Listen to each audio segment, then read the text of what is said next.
I guess this is the first of many episodes on Colossians. Yeah, let's just jump in here. So, for those of you who might be new again to a book study series, depending on when you joined, started listening to the podcast. When we start a book study, we devote the first episode to sort of introducing the book.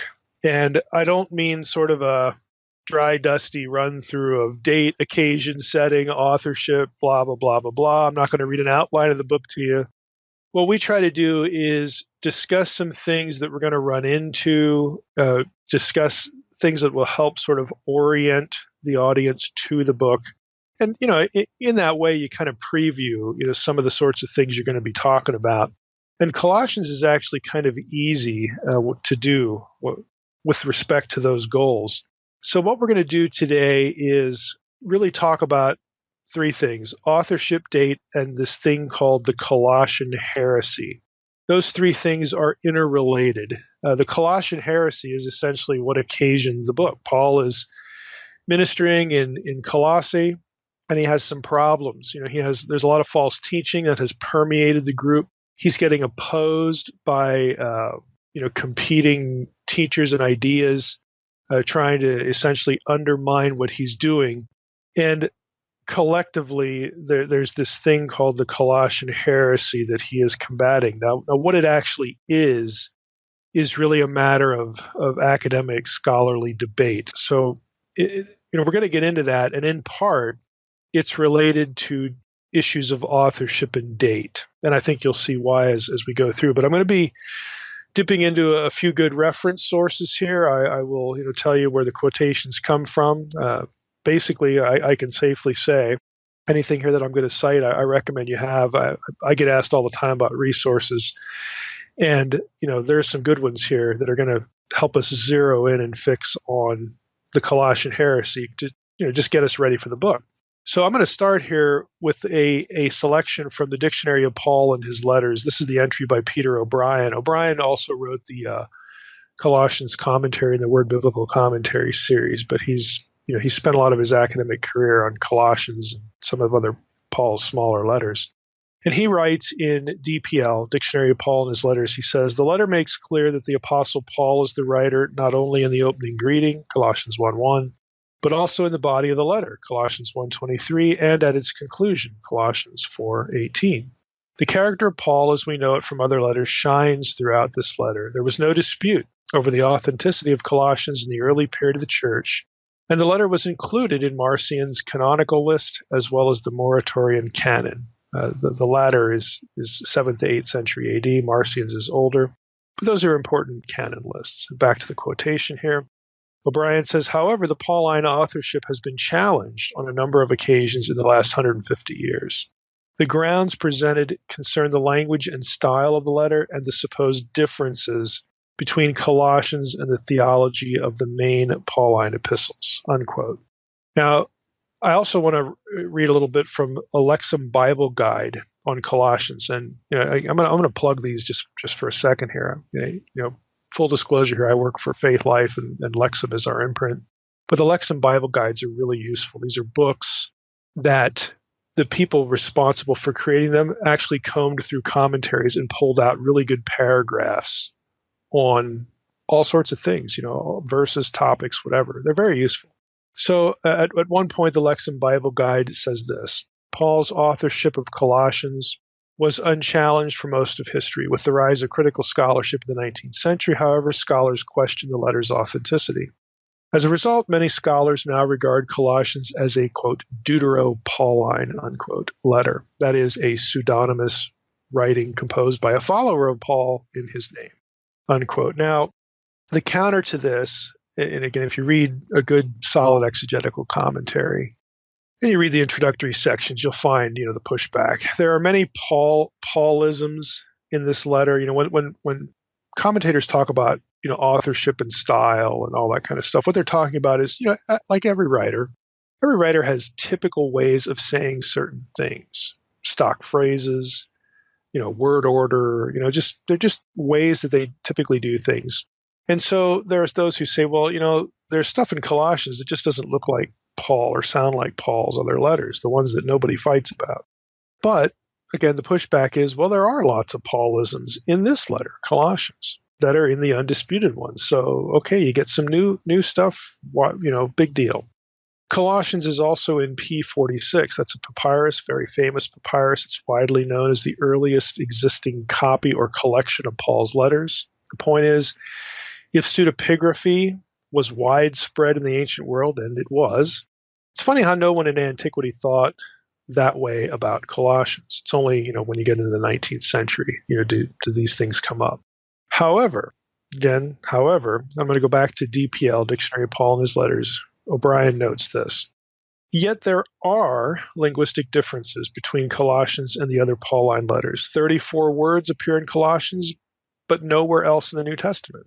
28 words do not occur in other Pauline letters, and 10 words that Colossians has in common only with Ephesians. But in assessing these statistics, it ought to be borne in mind that many of these words appear in the hymnic paragraph of Colossians 1:15 through 20, or in interaction with false teaching, either as catchwords of the Colossian philosophy or as part of the author's polemic, against it. Further, hapax legomena, those are words that appear only one time. And unusual expressions turn up in considerable numbers in other Pauline letters. The absence of a word or concept may be due to the different subject matter being discussed, unquote. So I think that's a good, it's a fair pushback.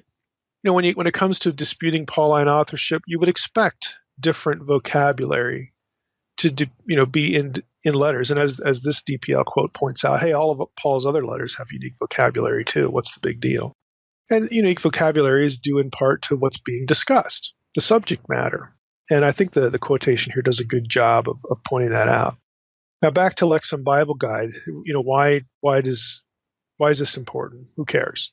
The LBG says, those who think someone other than Paul wrote Colossians date the letter to the 70s, that is, sometime after Paul's death. For those who hold to Pauline authorship, the date of the letter is contingent on the location of Paul's imprisonment, where he was in prison. Some, such as Dunn, argue Paul wrote Colossians along with the other prison letters while imprisoned in Rome, and date the letter to the early 60s. Okay? A date of composition in the mid to late 50s is often proposed by those who believe Paul was imprisoned in Caesarea. That's the end of the quote. So the date depends on when Paul was in jail and where. So there's dispute there. Scholars disagree if you're going to accept Pauline authorship. It's 50s or 60s. If you don't, it's going to be sometime later after Paul is dead. And again, the date of the 70s was mentioned here. Now again, who cares? Why does it matter? Well, there's really two reasons why it matters. The surface reason would be an integrity issue. Well, the epistle says that it came from Paul's hand, so we can't deny that, or else we impugn the letter. Okay, well, I get that, but the bigger issue is the relationship of the letter and its contents to the specific false teaching, the specific heresy that Paul is being confronted with, that Paul has to deal with. So, we have here this whole issue of the Colossian Heresy. The Colossian Heresy, here's the real issue. The stuff that Paul's shooting at in Colossians has certain affinities with Gnosticism. And Gnosticism as, full-blown systems of thought, like Gnostic theology, and there are different theologies of Gnosticism, just like there are different theologies of Christianity. We've got Protestant version, Catholic version, Orthodox version, and they all have a different way of articulating certain theological points, and they have disagreements. It's the same thing with Gnosticism. There's no one Gnostic system. But all those systems are much later than Paul's lifetime. Well into the second century. That's the 100s, 40, 50 years, or more after Paul's dead. And on, past the second century. So how does that work? If the things that Paul is shooting at sound like Gnosticism, but according to Gnosticism's own primary texts, like the Nag Hammadi Gospels, those systems developed, much, much later. How do we, what's going on here? So the whole issue of date matters, and some scholars want to push Colossians, even beyond the 70s to get it up close to the end of the first century for this reason, as Gnosticism system, in terms of what it would become as a system, is starting to become developed. So that's why Colossians, the date of Colossians, has been sort of a hotbed of academic disagreement and discussion, because of the things that Paul has to address sound a lot like Gnosticism. And then you have to ask yourself, well, how does that work? Now, Dictionary of Paul and his letters, again, just another excerpt here. O'Brien writes, for scholars such as Lohse, Lohse, the supposed theological differences between Colossians and generally accepted Pauline letters are decisive against the apostolic authorship of Colossians, even if the grounds of language and style are not. And let me just stop there. See, just that one sentence says that, boy, the subject matter of Colossians, again, since it's so much like Gnosticism, Paul couldn't have written this. So a lot of scholars think that. Back to the quote. Some have argued that the post-Pauline author's Christology belonged to a later period of church history, when classic Gnostic influences had begun to assert themselves. Let me stop again. Did you catch that sentence? See, when we read through Colossians, Paul is not only going to be shooting at certain items of false teaching, but the Christology, the way he talks about Jesus, in the fullness of his deity. They're going to say, look, if Colossians was written later because of what it's shooting at looks a lot like Gnosticism, then Paul's Christology must be later too. Whoever wrote Colossians must have been influenced by later church history people that we don't know. And what they're going to do is they're going to take that and say, well, the original church didn't think thoughts like Jesus was God. That's a later invention. You see where this goes. And again, the logical train of thought that it follows. So the issue of finding a coherent explanation as to how Paul could be shooting at something that looks like Gnosticism before there was Gnosticism is important, because the Christology of the New Testament, let's just broaden it, the Christology of the New Testament, and Paul is a major articulator here. This is a big deal, as far as Trinitarianism, the deity of Christ, and whatnot. There are those who love, again, to put all this stuff late, because just like a Bart Ehrman or something like that. They love to push it late so that they can say, well, the original disciples, never would have thought Jesus was God. Jesus himself never would have said he was God. All this kind of nonsensical talk.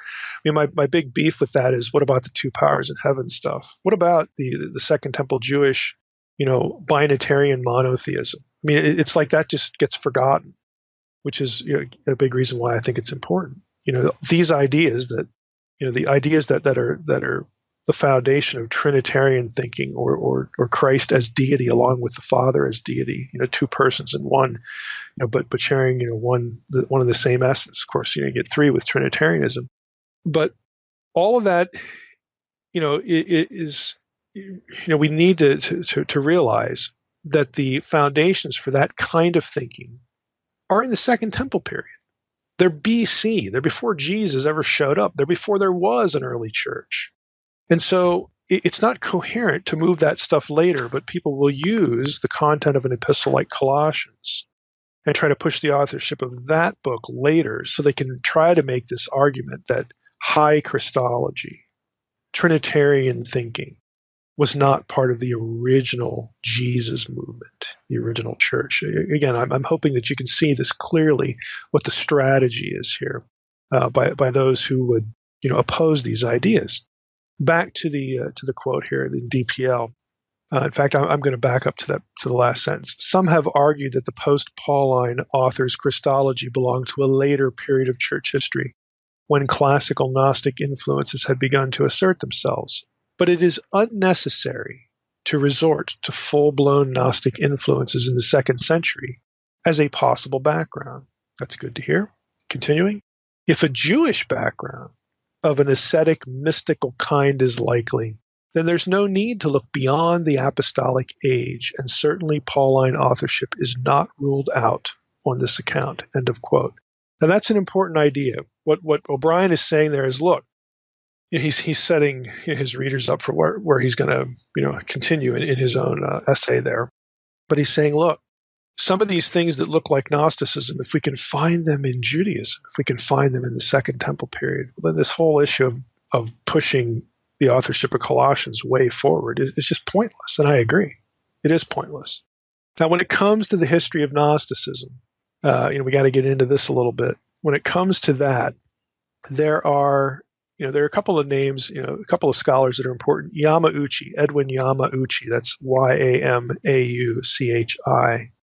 His contribution is pretty noteworthy. Now, he has a book that's out of print, but you can still find it used on the internet. Again, if you're interested in the kind of things we've already talked about, and of course we'll talk about in this episode, I recommend it.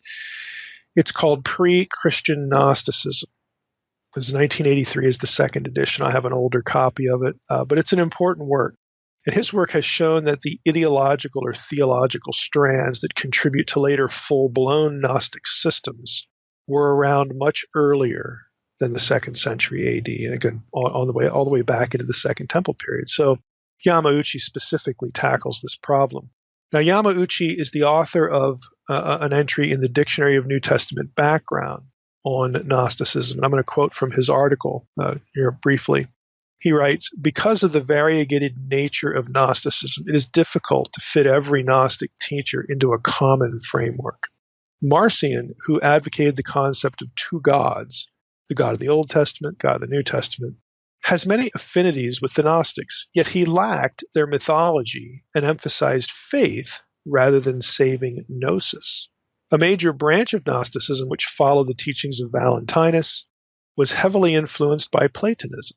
Scholars have recognized another branch of Gnosticism, which has been termed Sethianism, a more mythological system that exalted the Old Testament figure Seth as a key revealer. It should be noted that the ancient sources of these movements and their Christian critics do not use the term Gnosticism and rarely use the term Gnostics. Williams has therefore called upon scholars to abandon the term, but it is not likely that his proposed substitution, quote, biblical demiurgical traditions, unquote, will be adopted. But his reminder that Gnosticism is a scholarly construct should always be borne in mind." That's the end of the Yamauchi quote. Now, consequently, what he's really saying is that one does not need to move Colossians to the 2nd century to have some context or frame of reference to what Paul is addressing in the book. You can find this stuff earlier than the 2nd century. Even though, you got the full-blown systems later, and some of the stuff Paul shoots at kind of looks like he's shooting at those ideas, there are strands that flow into what would become full-blown Gnosticism that you can find much earlier. Now, I should point out, before I get into some of those strands, that this isn't just an evangelical bugaboo. There are Jewish scholars that agree with this assessment that, hey, this stuff is lurking in Jewish mystical texts of the Second Temple period. It's not an evangelical Christian thing. Jewish scholars agree too. I'm going to quote just one little paragraph from a journal article by Joseph Dan, Jewish Gnosticism with a question mark. It's from Jewish Studies Quarterly, Volume 2, Number 4, 1995. This is going to be on page 328. He writes, "There is a typological proximity between Jewish mystical concepts and Gnostic ones, a proximity which increases paradoxically as time, space, and geographical space increase between it and historical Gnosticism. There are also some basic profound differences which separate Jewish mysticism from the Gnostic type of religiosity." That's the end of the quote. So he's saying, look, there's older Jewish stuff that has certain Gnostic strands in it that are going to become really important ingredients in the recipes that will become Gnostic systems. So it's not just evangelicals saying this to sort of save Paul and save their Christology and all that kind of stuff. Jewish scholars, who muck around in this material in the Second Temple period, they know this is true. And honestly, it's really not hard to find. So what are we talking about here by terms like Jewish Gnosticism and Jewish mysticism, mystical Judaism? What elements of Judaism in the Second Temple period contributed to later Gnostic theologies? What are we talking about here? Well, in broad strokes, Colossians gets into what might be called speculation about angels. Let's just start there. Speculation about angels. Now, some of you already know from Unseen Realm that Colossians is one of the books that mentions the stoicheia, the elementals. Okay, elements or elemental principles. How different English translations render the term differently, variously. So Colossians does get into this worship of angels, speculation about angels, and that's just one example. Once you start talking about angelic abilities, duties, and hierarchies, etc., the question of how Jesus relates to those beings naturally arises. I mean, we've seen this in, when I go out to speak on Unseen Realm, you start talking about the sons of God. Invariably, there's somebody in the audience that says, well, what about Jesus? I thought Jesus was the Son of God. Who's he now with all these other sons of God running around? In the supernatural world. I mean, it's that kind of thing. Once you, again, start speculating about angelic ranks and hierarchies and powers and responsibilities, which Judaism did a lot of that. And again, Paul gets into a lot of that in Colossians. Once you start doing that, the issue of how do we distinguish Jesus from this comes up. It's just natural. And that in part explains Paul's emphasis in the book of Colossians on the supremacy of Christ to angels. He has to get into that, as he's addressing, again, some of the speculative stuff. Now, some examples from Jewish literature that constitute strands of later Gnostic thought. Let me just give you a few. Now, Martha Himmelfarb's article. Martha Himmelfarb is a well-known Second Temple Judaism scholar. She specializes in Jewish mysticism and apocalypticism and all that kind of stuff. She has an article on the book of Jubilees, and I'm just going to use this as an example because I think it's illustrative. Her essay appears in a book called Enoch and the Mosaic Torah, The Evidence of Jubilees. So it's a book that collects a bunch of essays about the book of Jubilees. And her article is entitled The Book of Jubilees and Early Jewish Mysticism. So here's a selection from that article. She writes, does the book of Jubilees belong to the history of Jewish mysticism? Jubilees contains neither a vision of the Merkavah, the chariot throne of God from the book of Ezekiel, nor an ascent to heaven, the features central to the Jewish mysticism of antiquity, as delineated by Gershom Scholem in his pioneering work, Major Trends in Jewish Mysticism. Yet Jubilees shares other significant features with other texts of the Second Temple period that are often associated with early Jewish mysticism, such as the Book of the Watchers, 1 Enoch 1 through 36, and the Songs of the Sabbath Sacrifice, also known as the Shabbat Shirot in Hebrew, as well as with the Hekalot texts. I'm just going to break in here again. Hekalot is a plural for Hekal, temples, and these are visions of divine temples, plural. Okay, in the supernatural world, there's a lot of that in the Dead Sea Scrolls. Okay, so back to the quote. So Jubilees is associated with early Jewish mysticism that you'd find in the Book of the Watchers, the Songs of the Sabbath Sacrifice, as well as Hekalot texts, the literature of the fully developed Merkava mysticisms of late antiquity. And while scholarly literature on early Jewish mysticism has in general paid little attention to Jubilees, it figures prominently in Rachel Elior's recent book on early Jewish mysticism, The Three Temples, on the emergence of Jewish mysticism. That's the end of the quote.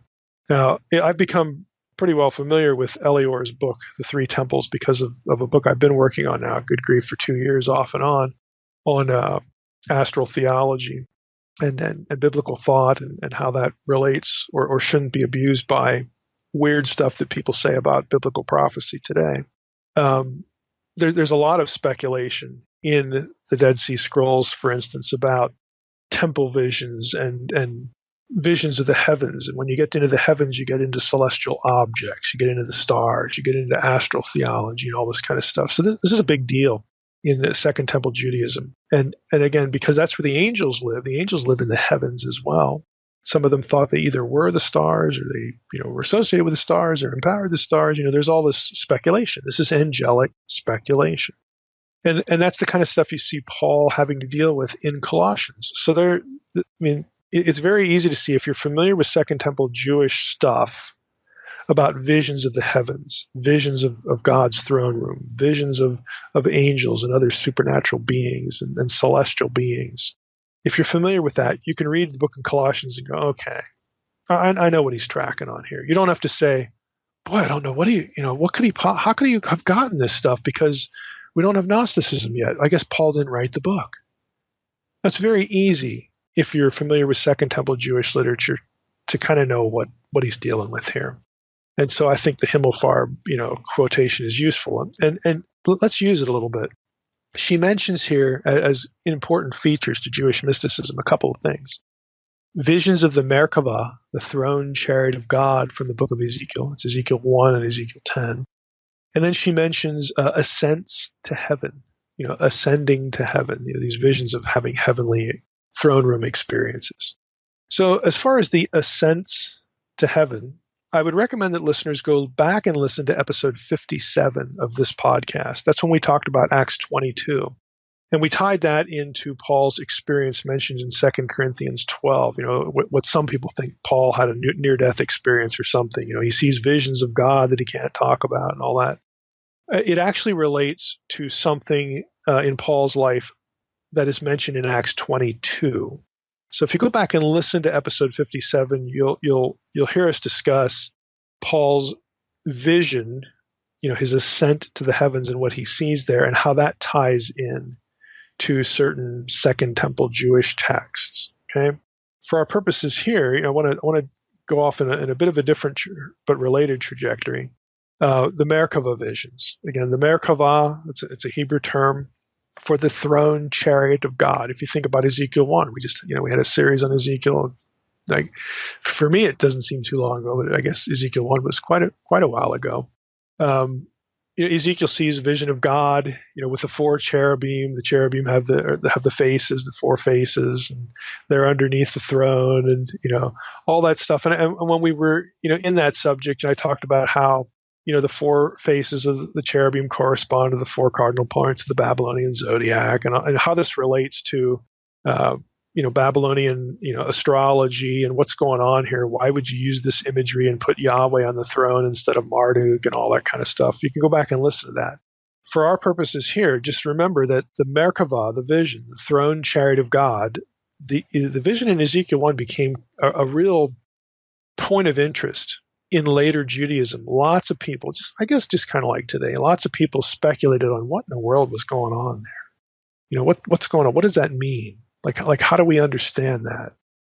Now, that's where I want to camp a little bit, because I want to quote to you some specific examples from some Dead Sea Scrolls that relate visions of not only the throne chariot of God, but multiple throne chariots and multiple Elim, gods. Okay, Elim is one of the plurals. It's the plural for El, the typical one of the typical words for deity. So in the Dead Sea Scrolls, you have lots of visions where you've got lots of throne chariots flying around that are somehow, piloted or associated with these beings, supernatural beings, Elim and plural Elohim. And again, if you think back to my book, The Unseen Realm, Elohim, plural Elim, these are terms you would use not assigning a specific set of attributes to these beings. We don't have polytheism here. This is the Second Temple period. This is after the exile, folks. This is why I've protested so much, beginning in my dissertation all the way to right now, that terms like Elim and Elohim are not about polytheism, because the biblical writers do not assign a specific, unique set of attributes to that term, to either term. You'd use these terms to say this is a member of the spiritual world. That's it. At the Naked Bible Conference, I'm actually going to get into this subject, because my topic is divine plurality. I can't remember what title I gave it on the Naked Bible Conference website, but my topic is about divine plurality in the Septuagint and in the Dead Sea Scrolls. And we're going to get into some of this stuff.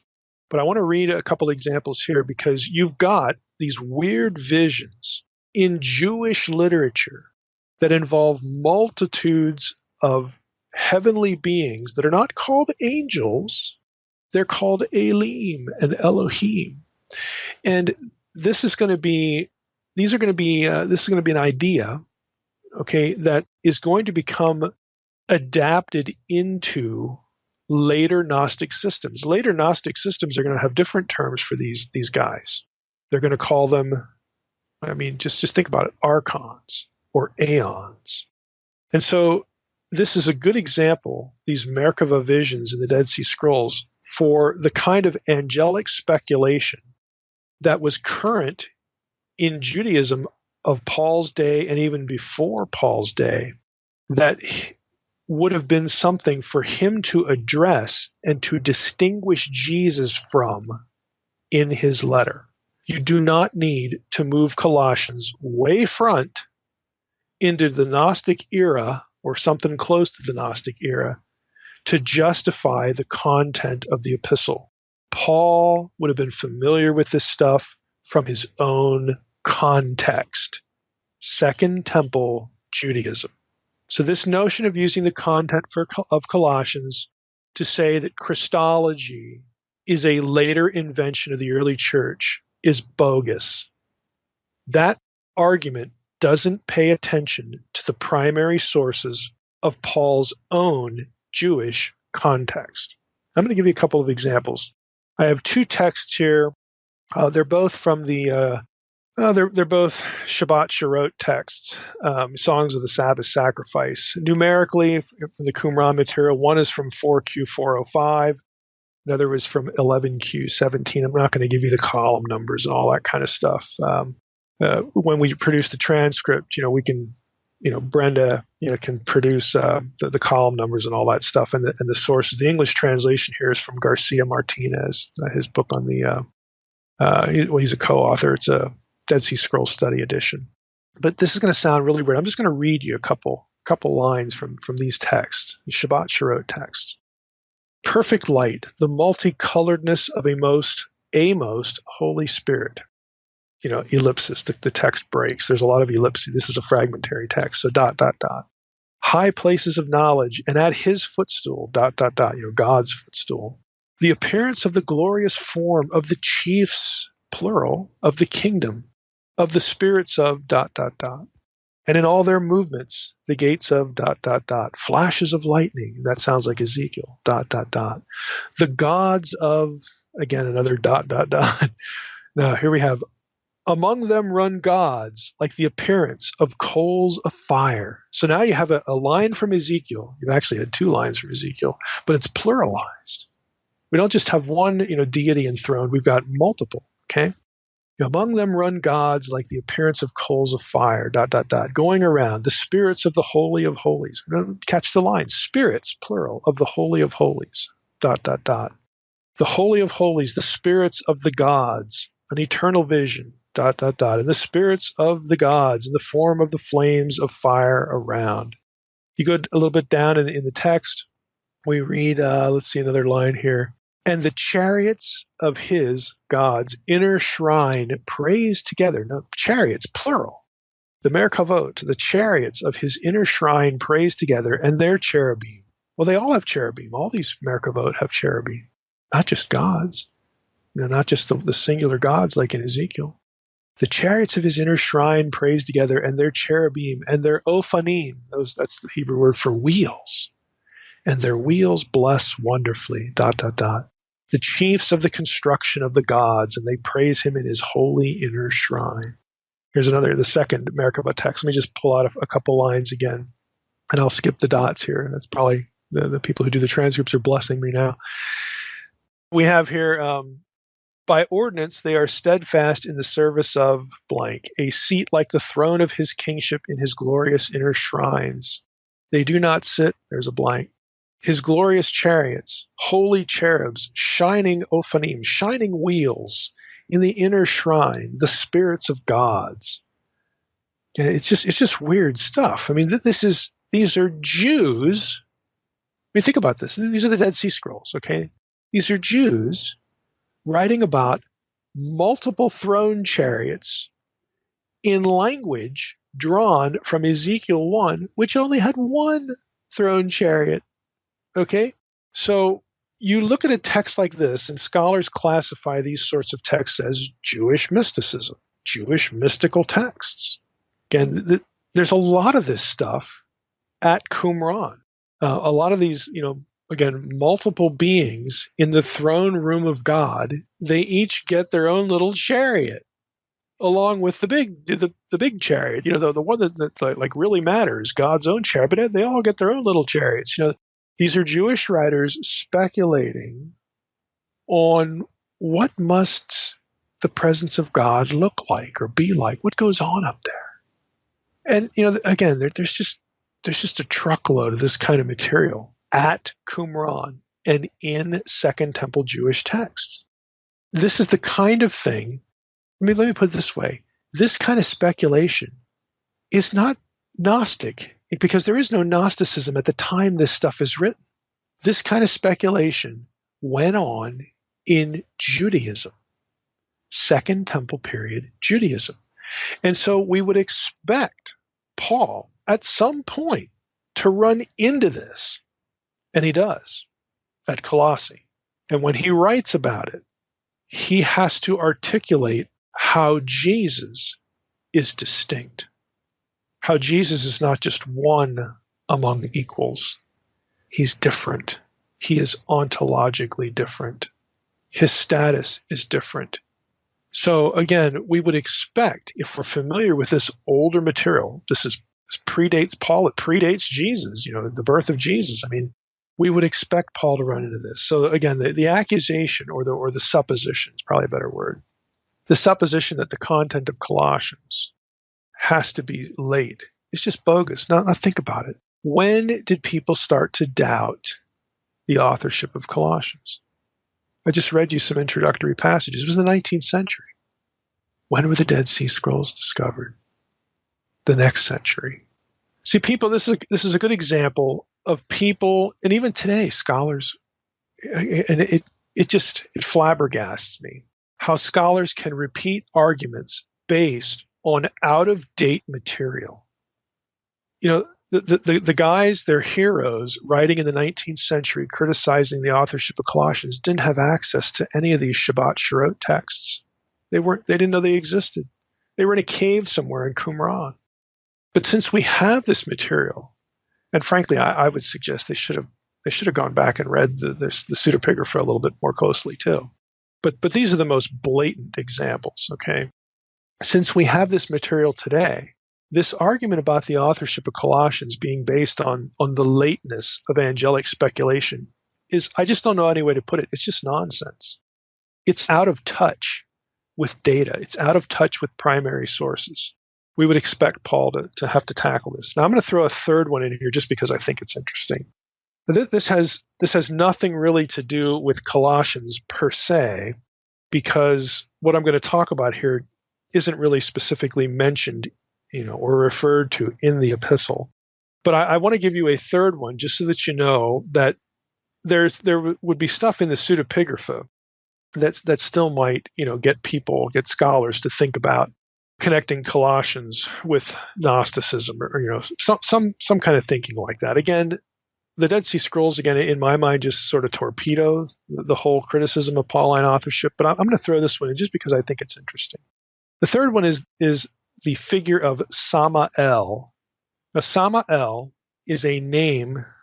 It's a name for Satan. Okay, it's a name that occurs in pseudepigraphical texts of the late 1st century and the early 2nd century. So this is, again, when Gnosticism is starting to really, as we know it, is really starting to take form, okay, systems. One of those texts is the Ascension of Isaiah, which scholars agree is a mixture of Jewish and Christian authorship. Both a Jewish and a Christian hand worked in this text, composed things in this book. Now, in the Ascension of Isaiah, the devil gets the name Samael. The name means the blind God. And that's the key point. The name means the blind God, which is a designation found in later Gnostic texts for the demiurge. The demiurge is a term that means the maker. Okay.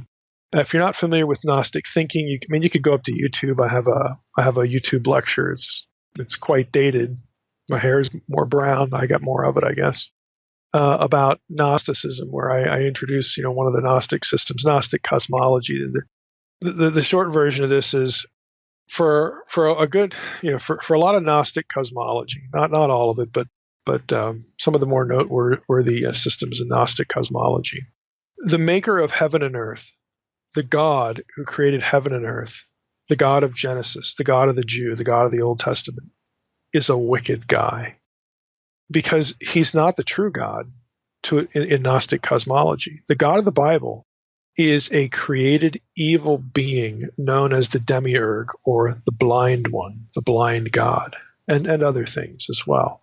He creates humanity to be slaves and all this kind of stuff. The true God is some ethereal thing, ethereal presence, or whatever out there in the universe that gives birth to aeons, basically pinches parts of himself off, little pieces of himself off, and creates aeons. These are super high-level divine beings.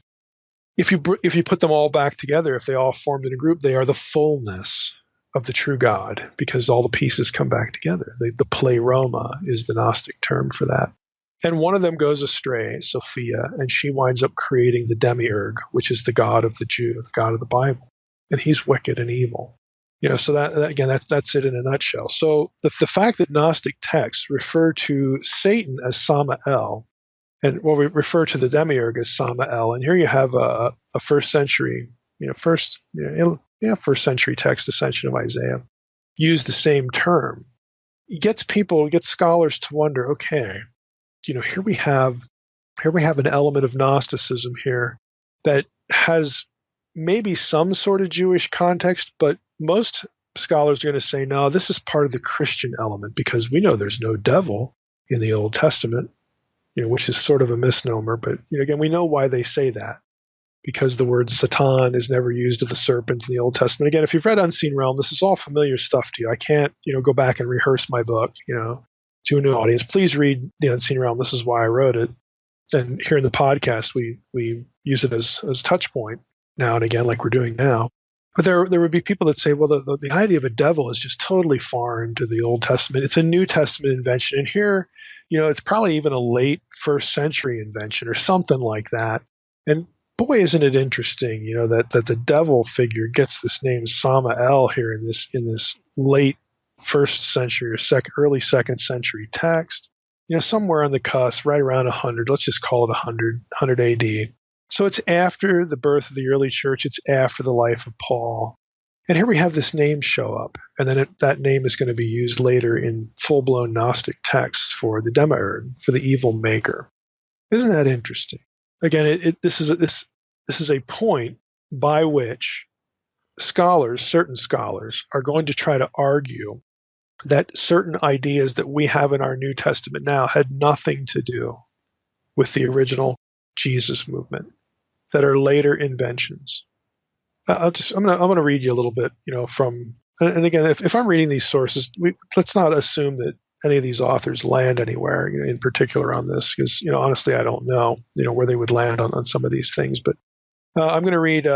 This is from Charlesworth's Volume 2, Old Testament Pseudepigrapha. Michael Knibb is the one who did the treatment of the martyrdom and ascension of Isaiah. He writes this: the demonology of the martyrdom of Isaiah is a matter of some interest. The leader of the forces of evil, who has at his disposal a host of subordinate angels.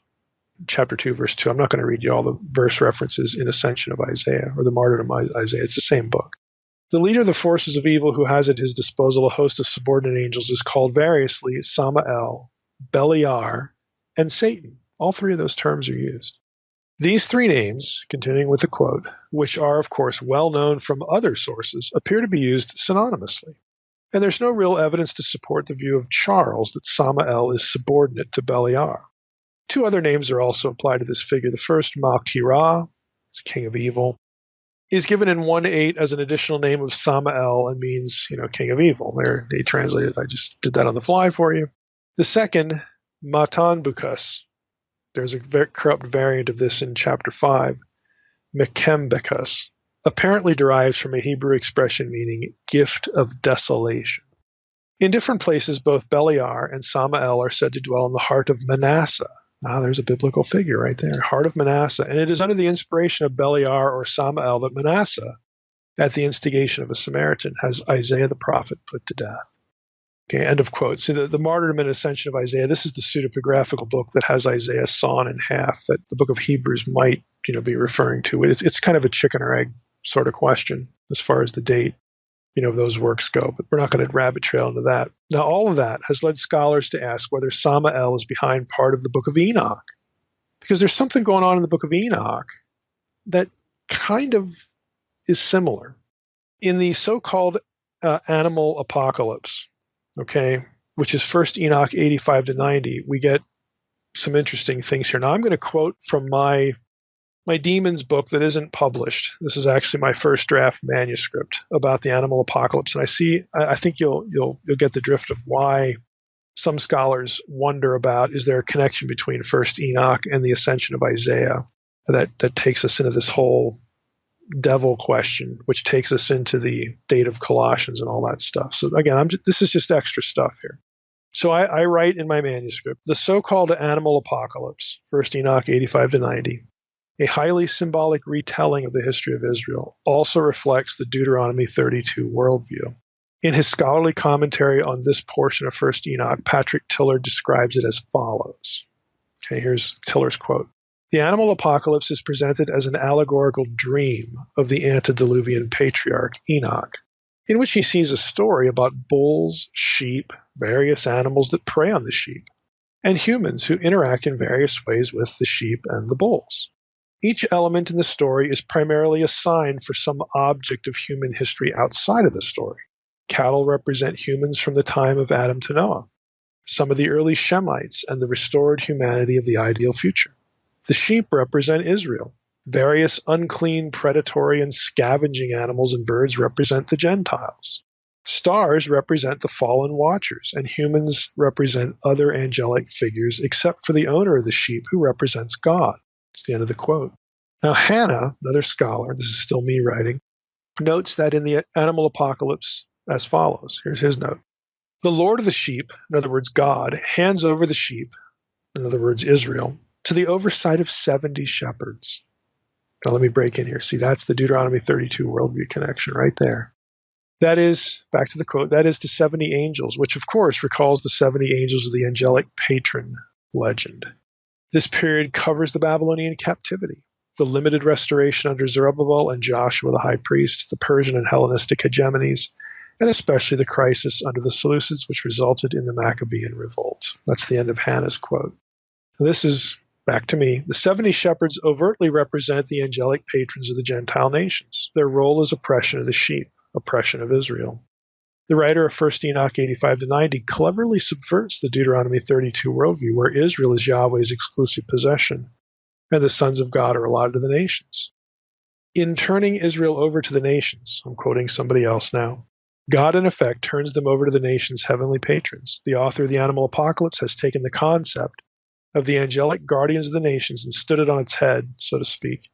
Here the angelic patrons function not so much as guardians of the Gentile nations, though they are that to be sure, nor even as angels charged with leading the Gentiles astray, as in Jubilees. Rather, they function as a means of punishing Israel, not punishing each nation, punishing Israel. That's the end of my section here in the book. Now, part of the 70 shepherds, part of this whole thing in the animal apocalypse, and here's where we link back to Samael, is the 70 shepherds blind people to the truth. Remember, Samael means the blind God, the blind deity. And so scholars wonder if the writer of 1 Enoch 85 to 90 is thinking the same thing as the Ascension of Isaiah writer, that the leader of the 70 shepherds is Samael, the blind deity. And again, because that term is used in later Gnosticism for the God of the Old Testament, scholars just look at that and go, it's just interesting. It's just interesting. There's this connection between a text, let's call it 100 AD, and Gnosticism. You know, and the whole idea of blinding people. Where did we read that before? Oh yeah, Paul writes about that too. Okay, the God of this world has blinded the eyes of those who don't believe. You know, they'll use this information, again, to try to make the content of some of Paul's theology later than Paul. That's the point. They'll dip into this content to make what Paul says in different epistles. Colossians is a big one, but now we're even in 2 Corinthians.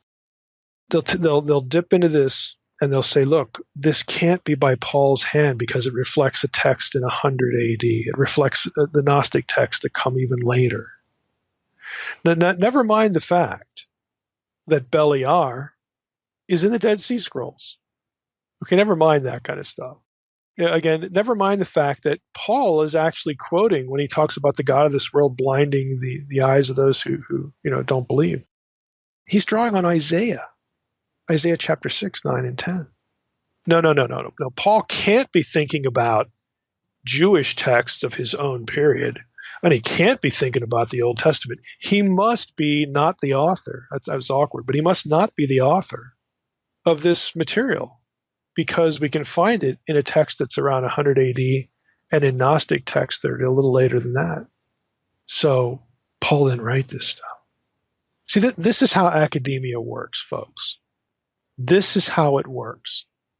Now, I don't want you to go away and think that this is what scholars do all the time. There are scholars, I think, that I don't think I know, because I know a lot of them. And at the Naked Bible Conference, we're trying to introduce you to some people who are highly regarded in various fields. They understand that there's more than one way to skin this cat. Okay? There's more than one way to think about what we find in Colossians and other epistles of Paul that doesn't require us to say Paul didn't write this stuff. Because when you go down that road, then you have to think thoughts, or you're led to think thoughts like, well, if Paul didn't write this stuff, what about all this high Christology in here? If Paul didn't write that, well, then that means that wasn't around in Paul's day. And that would mean that the early church didn't really think that stuff about Jesus, did they? This is how academics work. Again, there's more than one way to skin the cat. Often what you get, and I'm just going to be blunt, I've been in academia now for, good grief, 25 years, okay? Academics have biases. They just do. You know why? Because they're people. They often present their argument either with selective citation of material, or they favor material in the way they discuss it. They might mention something that contradicts them in a footnote, but they're going to ride the other stuff to the end of the page, okay? That's just what they're going to do. And so you should be thankful. You should be thankful that there are people who devote their lives to mucking around in all these texts and paying lots of money to get degrees and spending their lives doing something as obtuse as chasing prepositions across a corpus, okay?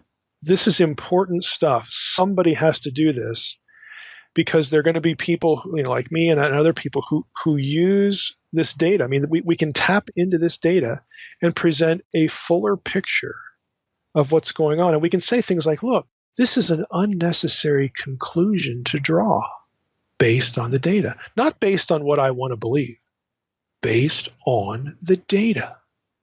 Okay, here at the podcast, we try to be data-driven for a reason.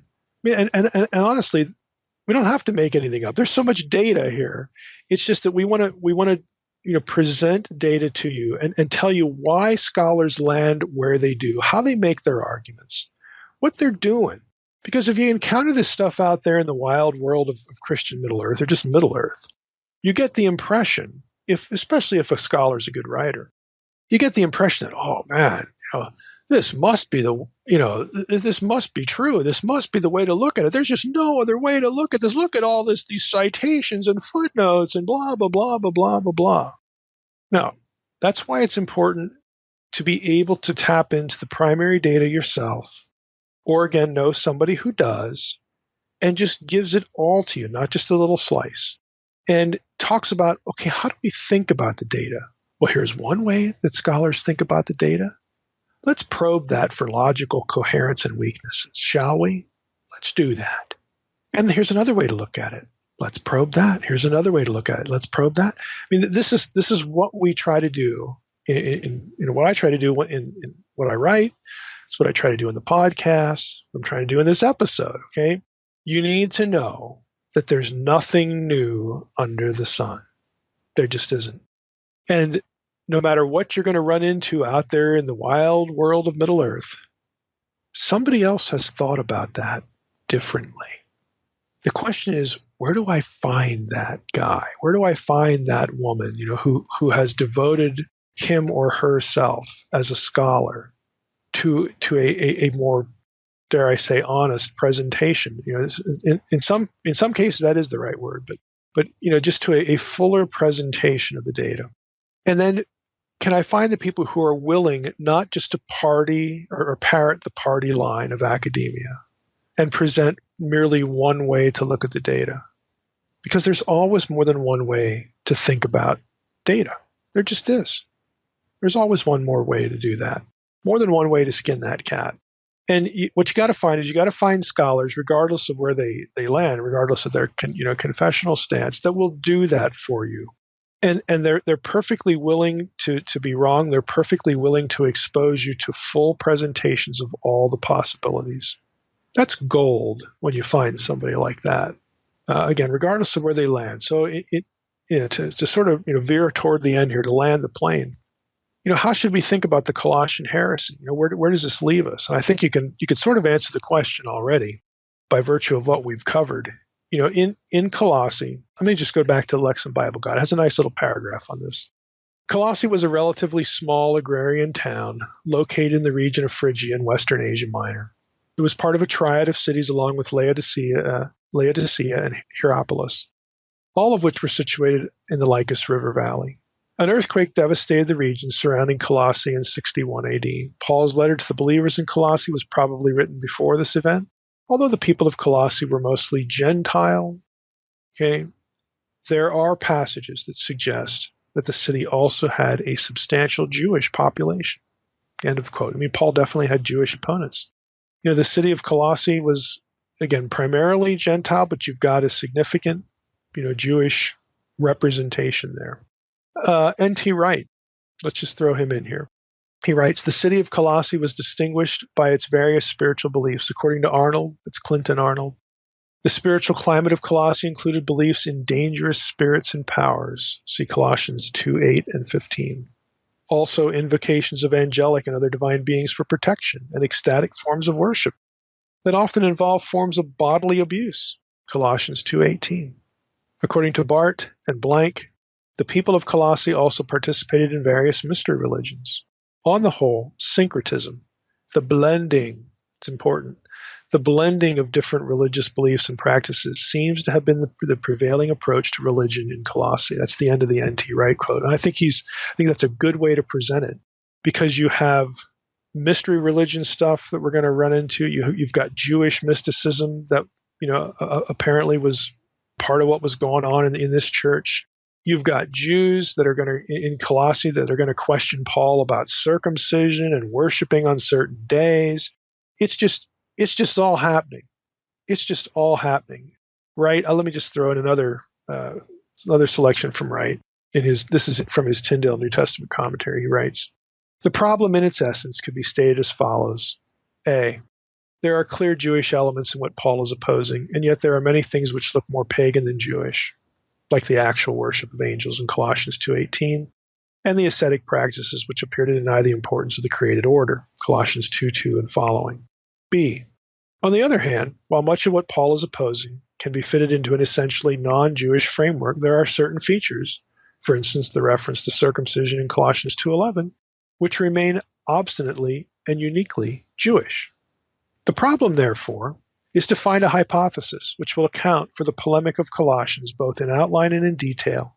If at the same time such a hypothesis can also help to explain the significance of the poem in Colossians 1 and of the particular form and content of the ethical exhortations in chapter 3, it'll gain added strength. So what Wright is basically saying is that what we have, the Colossian heresy, is an amalgam. It's just a mixture of, I wanted to say, it's like Christian Middle Earth. It's just a mixture of strange stuff. Some of it's Jewish, some of it's pagan, some of it's, a baby birthed from the combination of Jewish and pagan stuff. It's its own thing. It's its own hybrid, whatever. This is the stuff Paul's running into. But you don't need to push Paul so late, because he's running into angelic speculation, all this, really weird stuff about the powers. He's running into it in Judaism. And there are certainly specific Jewish things that Paul is addressing in the book. So the best approach is to presume that what Paul is confronting here is a group of Judaizers and then speculations about angelic powers that probably at least some of those Judaizers brought into the discussion, and some of the pagans in the city brought into the discussion. It really doesn't have to be that complicated. So this is the kind of thing we're going to run into in the book. I think Wright's trajectory is a good one, that it's an amalgam here of all this stuff. You can't sort of put one label on it, and we don't need to. But again, for our purposes today, to wrap up the episode, our purposes today is what I want you to get out of this is a little bit of more familiarity of how scholarly thinking works, why things like date and authorship and the circumstances of a book can become important. And specifically as it relates to Colossians, you need to come away from this episode understanding that, look, Paul wrote this epistle. There's no good reason to doubt that he wrote this epistle. Therefore, there's no good reason to doubt that Paul's Christology was Paul's Christology. And lo and behold, it's as I say in Unseen Realm and as I've written in a number of places, including that book, there's a lot of stuff that Paul says that kind of reflects, Jewish binatarian monotheism too. And then you got the Old Testament presenting the two Yahweh figures. In other words, Paul's the perfect guy. He all this stuff sort of converges in him. He is a Jew who's highly educated. He knows the Old Testament well. He knows the context of his own faith very well, but he's the apostle to the Gentiles. He knows the pagan mind pretty well too. So all that converges in the epistle to the Colossians, and this just gives you an idea of the kind of stuff we're going to run into as we track through the book.